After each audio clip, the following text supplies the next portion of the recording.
Well, good morning. I'm Chaplain David Cobb, and we're here for our regular Friday morning poetry program. And I have some poetry here that spans, well, really the two holidays that we've got going on this weekend. Father's Day, you may know, was not officially made a national holiday until, it was signed into law for the year by President Johnson in 1966.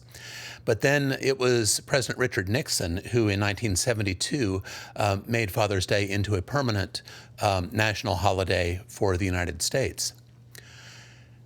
The roots, though, of Father's Day go back to the original Mother's Day.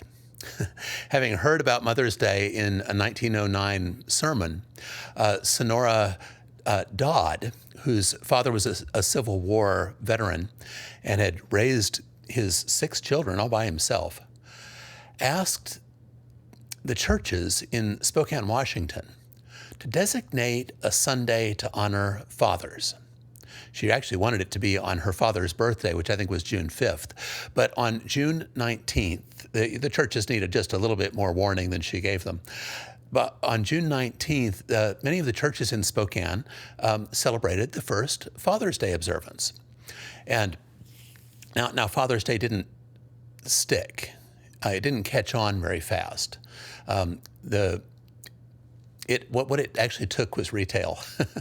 The men's clothing retail associations and the manufacturing trade groups that dealt with men's products, like the tobacco industry that made pipes and produced tobacco, began promoting Father's Day in around 1938.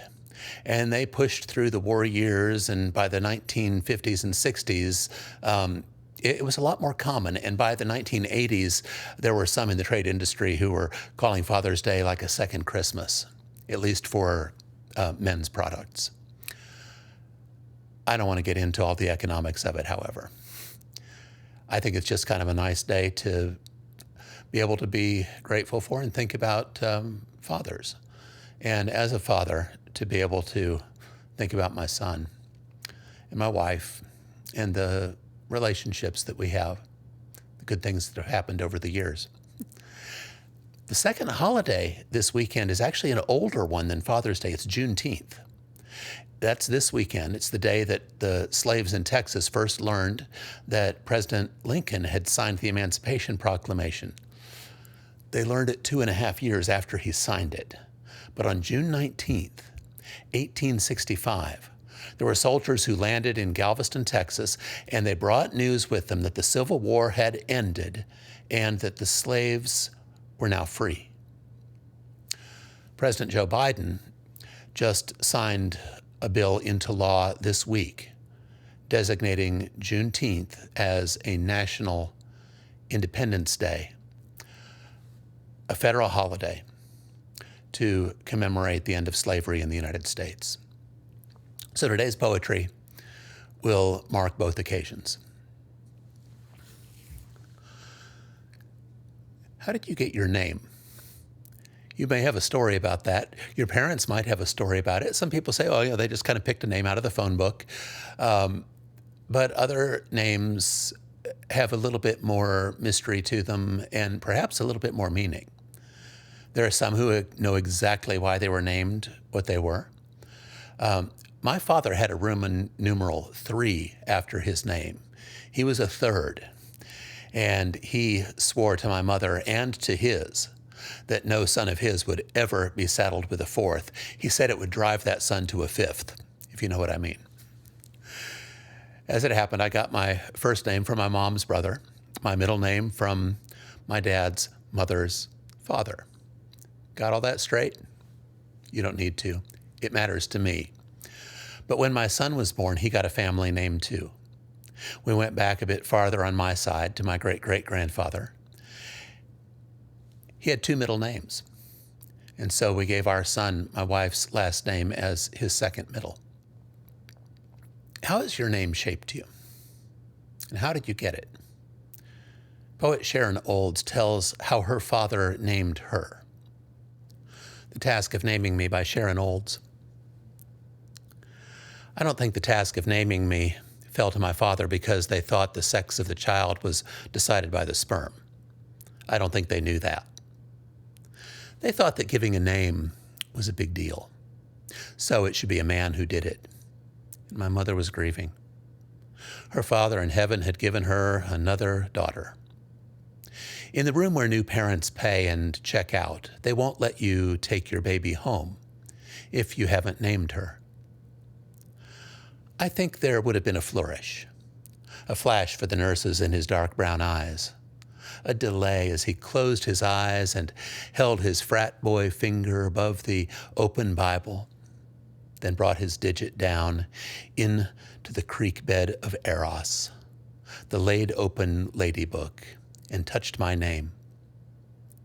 This morning, I wonder if it was on purpose he opened the book way back in war, in Kings and Numbers, letting the Psalms and Proverbs and Ecclesiastes go by. Goodbye to Isaiah and Jeremiah, and stopped blind at the narrow window of a song, the slot for the crossbow's arrow between turret bulges. He touched my name among the roses and the lilies. I rose up under my father's thumb, and his fruit was sweet to my taste. And the shade of his presence has been all my life a rich and enduring night. You know, some things a father does will go unrecognized.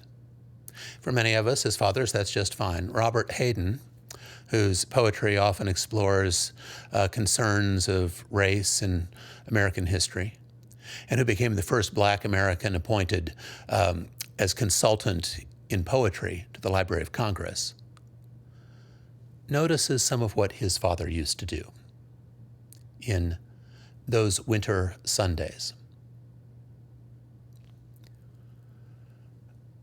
Sundays, too, my father got up early and put his clothes on in the blue-black cold. Then with cracked hands that ached from labor in the weekday weather, made banked fires blaze. No one ever thanked him. I'd wake and hear the cold splintering, breaking. When the rooms were warm, he'd call, and slowly I would rise and dress, fearing the chronic angers of that house. Speaking indifferently to him, who had driven out the cold and polished my good shoes as well. What did I know? What did I know of love's austere and lonely offices? Well, having heard a son, let's listen to a daughter. Tina Chang was finalist for the Asian American Literary Award, and she's poet laureate of Brooklyn. Here, she paints a verbal picture of a walk in the woods, where an owl reminds her of her father, the father she did not know. And in the poem, she searches for, and I believe finds, just the right image for the relationship that she longs for. Today, longing for my father, I saw a solitary bleached owl skim the dark grasses. It swept so low to the ground it might have buried itself. I did not know my father, so how could I be lonely for that guardian? When I was a newborn, I didn't let my father hold me. I cried in his presence till my mother came. My father would shrug, lean into his high-backed chair to read the paper, to smoke his pipe, while he heard his wife sing to his only daughter. In the woods I summon him, and my eyes fool me as a dark-haired jay shifts a twig or a stone rolls into the creek. I think I hear his footsteps on the path, but it is only the oak hip twitching to the afternoon cold wind. When I was born, he must have felt the rupture in his chest, dark matter tunneling through his veins, and he must have known he would not be here for the rest. But he ushered me into that brightly lit room, the earth with all its lumen. Father, I know you are here, the only place you must be, where the heavy branches lean into bright air. I put down my sack and eat everything I've carried with me.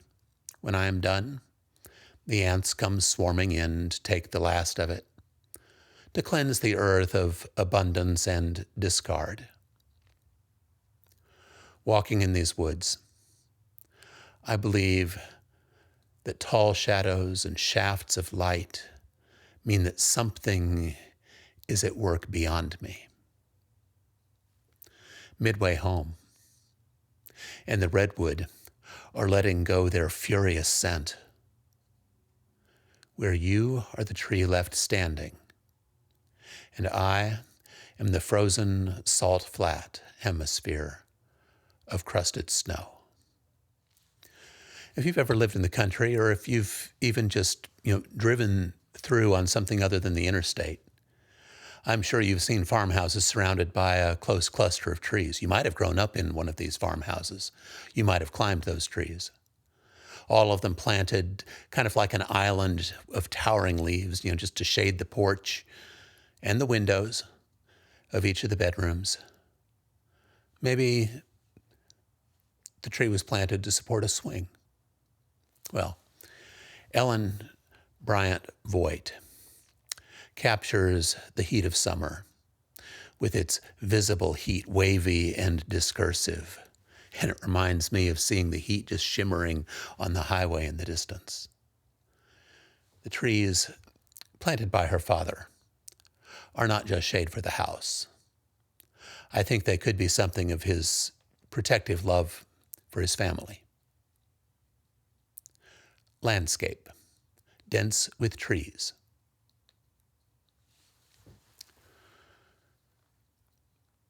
When you move away, you see how much depends on the pace of the days, how much depended on the haze we waded through each summer, visible heat, wavy and discursive, as the lazy track of the snake in the dusty road, and on the habit in town of porches thatched in vines, and in the country, long, dense promenades. The way we sacrificed the yards to shade. It was partly the heat that made my father plant so many trees. 2 maples marking the site for the house, 2 elms on either side when it was done, mimosa by the fence, and, as it failed, fast-growing chestnuts, loblolly pines and dogwood, redbud, ornamental crab. On the farm, everything else he grew, something could eat. But this would be a permanent mark of his industry, a glade established in the open field, or so it seemed. Looking back at the empty house from across the hill, I see how well the house is camouflaged, see how that porous fence of saplings, their later scrim of foliage, thickened around it. And still, he chinked and mortared, planting more. Last summer, although he'd lost all tolerance for heat, he backed the truck in at the family grave and stood in the truck bed all afternoon, pruning the landmark oak, repairing recent damage by a wind. Then he came home and hung a swing in one of the horse chestnuts for my visit. The heat was a hand at his throat, a fist to his weak heart, but it made a triumph of the cooler air inside, in the bedroom, in the maple bedstead where he slept, in the brick house nearly swamped by leaves.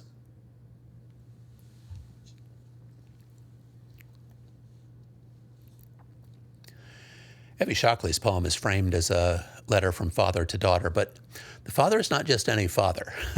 He's the famous slave become famous abolitionist, Frederick Douglass. And what she does is she imagines a letter that he might have written to explain to his daughter why the family was not what she might have wanted.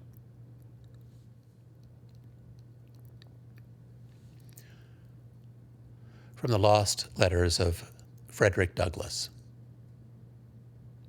June 5, 1892. Dear daughter, can you be 53 this month? I still look for you to peek around my door as if you'd discovered a toy you thought gone for good. Ready at my smile to run up and press your fist into my broken palm. But your own girls have outgrown such games, and I cannot pilfer back time I spent pursuing freedom. Fair to you, to your brothers, your mother? Hardly. But what other choice did I have?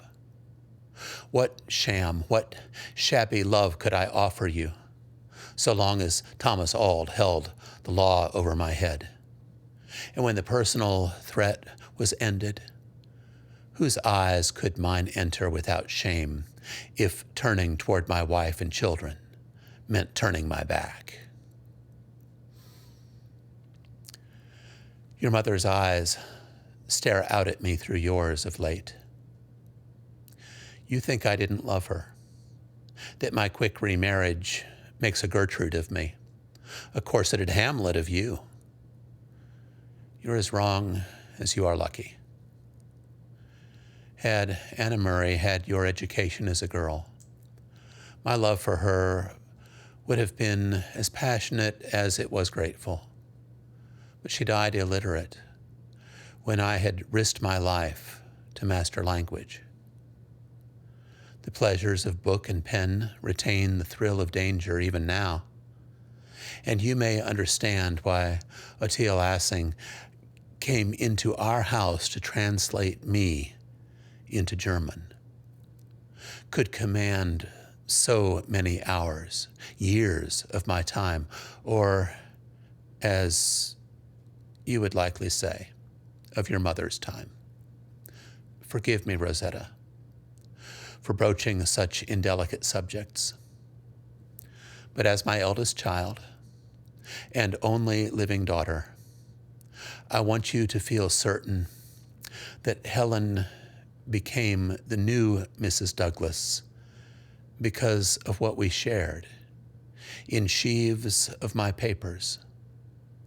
Let no one persuade you I coveted her skin. I'm not proud of how I husbanded your mother all those years. But marriage, too, is a peculiar institution. I could not have stayed so unequally yoked so long without a kind of freedom in it. Anna accepted this, and I don't have to tell you that her lot was better and she happier than if she'd squatted with some other man in a mutual ignorance. Perhaps I will post rather than burn this letter this time. I've written it so often, right down to these closing lines, in which I beg you to be kinder, much kinder, to your stepmother. You two are of an age to be sisters, and of like temperament. Under other circumstances, you might have found friendship in each other. With regards to your husband, I am, as ever, your loving father, Frederick Douglass.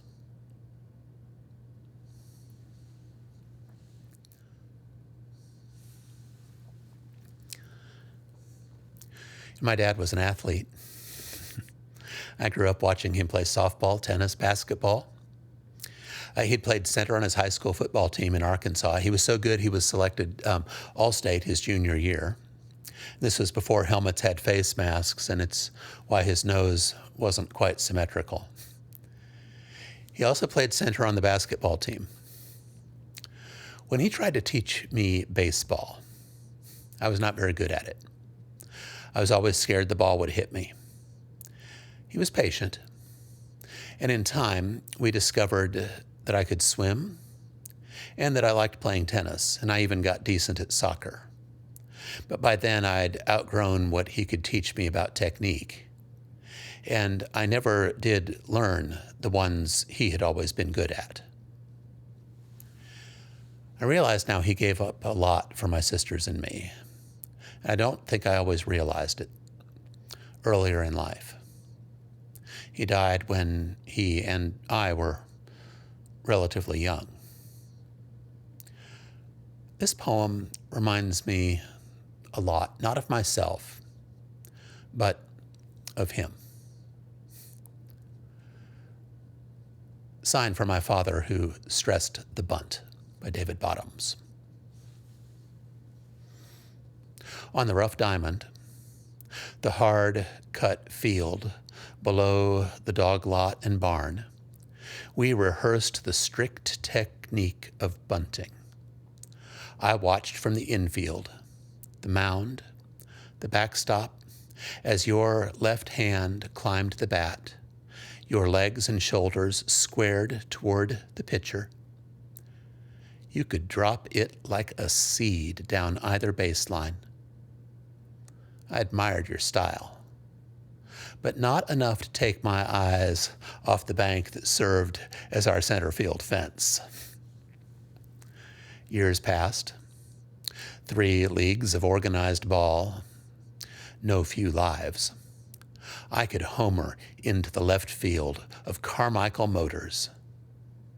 And still, you stressed the same technique.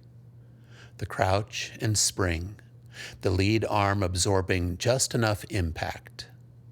That whole tiresome pitch about basics never changing. And I never learned what you were laying down. Like a hand brushed across the bill of a cap. Let this be the sign. I'm getting a grip on the sacrifice.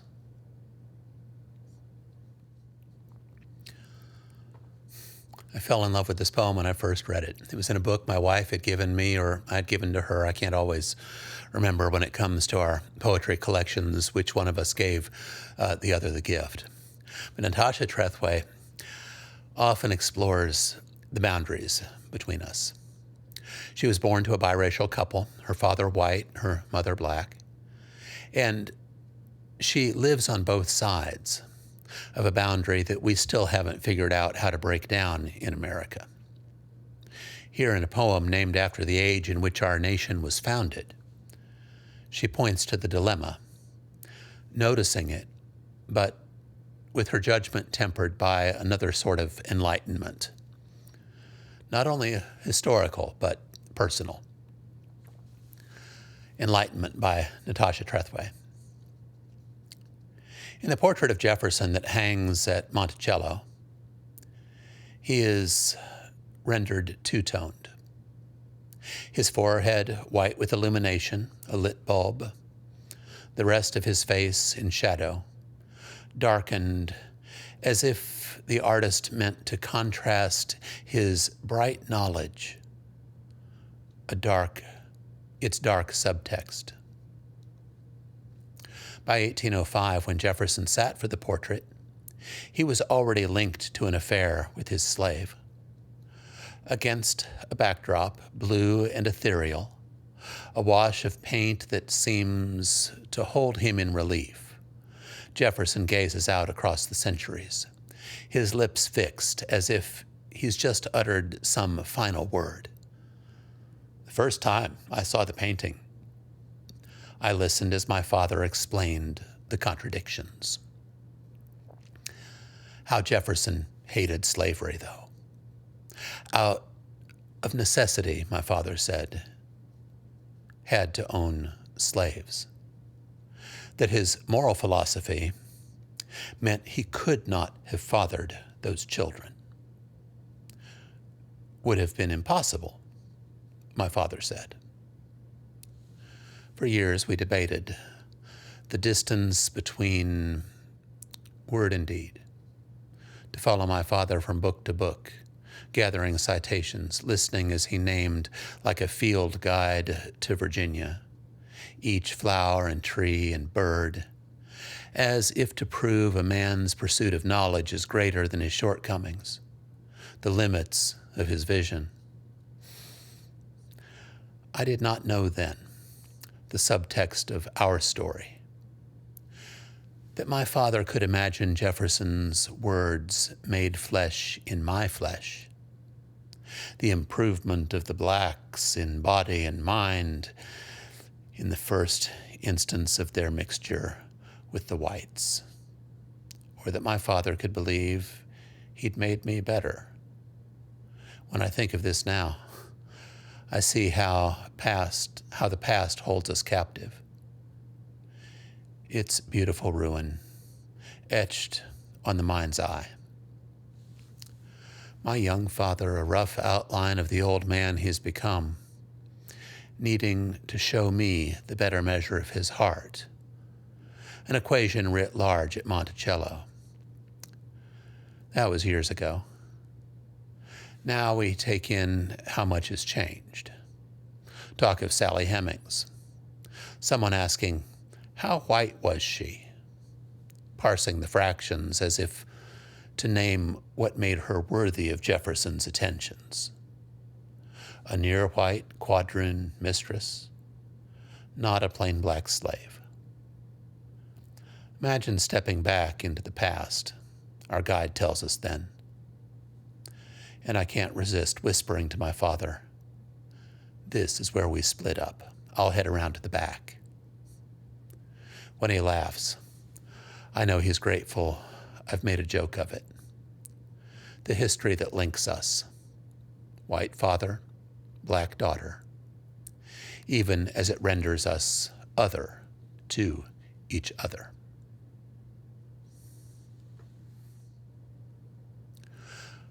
I hope this is a good weekend for you. If you're observing Father's Day on Sunday, I hope you have good memories to share, that you spend some time enjoying the relationship which helped bring you into the life that you have now.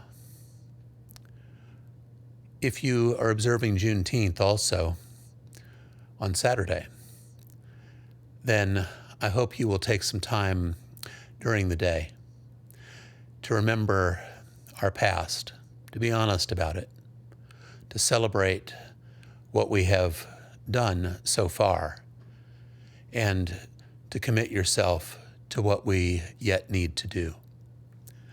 There is one other poem I'd like to share, and this one was written to be a song, and so I sing it. Lift every voice and sing till earth and heaven ring, ring with the harmonies of liberty.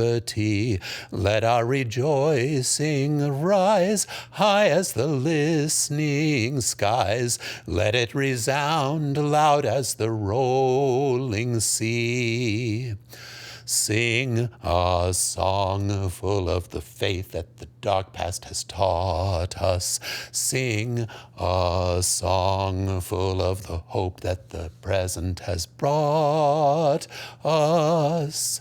Facing the rising sun of our new day begun, let us march on till victory is won. When James Weldon Johnson wrote Lift Every Voice and Sing, it was for a children's choir. I think the first time I remember singing it, I was at an event with the Greater Dallas Community of Churches. Andrew Young was our speaker. former ambassador to the United Nations. And as we sang this song with church members, clergy alike from every denomination imaginable in the city of Dallas, I found that it moved me in a way that music hadn't moved me in a long time. When I hear this hymn, I remember that we have come a long way. We have a very long way to go. It's actually rather exciting to me that Juneteenth, the Independence Day for America's slaves, is a day that we can now recognize, observe, celebrate, and give thanks. I wish you peace.